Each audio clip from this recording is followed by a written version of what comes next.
And just for our audience, a quick kind of recap on what is the savings gap. We talk about it a lot. In fact, we've talked about the savings gap really since day one at TP. And there are sort of three bits that we say make up the solution to the savings gap, which is good, solid financial advice, technology, the sorts of technology that we've produced over the years from Impulse Save and through, and also regulation and agile, good regulation. There's no shortage of regulations, but there's always a shortage of good ones. And if you get those three things working, good advice, good tech, and good regulation, then you have a chance at closing the savings gap. And we've sort of talked about that really since day one. But going back to 2013, we began then to every 3 months just begin to poll 2,000 members of the British public, just to really get a sense of people's behaviour, their views, and maybe how that changes over time. So we've done that every 3 months since 2013. So 50,000 people now, as we speak, have been polled as part of our campaign. I'm not aware of a longer running or bigger polling campaign and in terms of savings.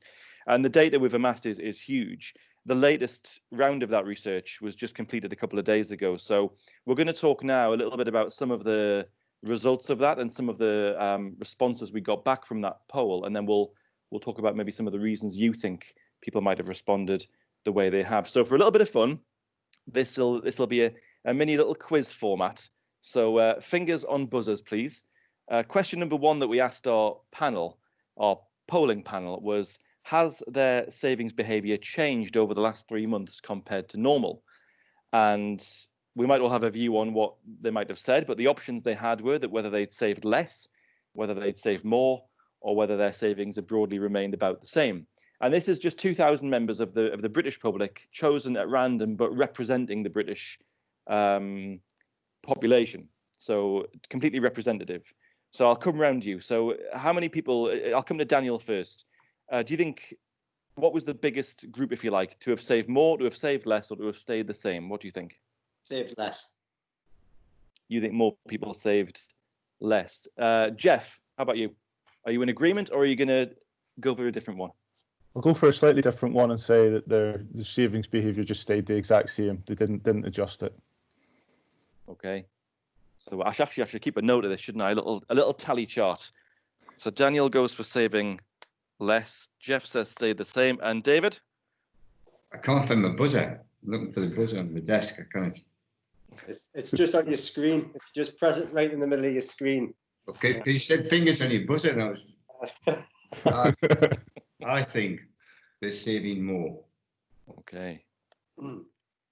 Well, you might be surprised to know the answer is that 41% of the population say they've saved less during lockdown, compared to 32% who've said they've saved more and 20% who've stayed the same. The difference is people who said they weren't going to tell us, basically. So I went up to the scientific evidence of my Amazon driver, because whenever I see him dropping parcels off, which is like a merry parade at my house, but he says they've never been busier. He just said we've never dropped as many things off. So that's why I think people have been saving less. I think they've just been buying more and more crap, for want of a better term.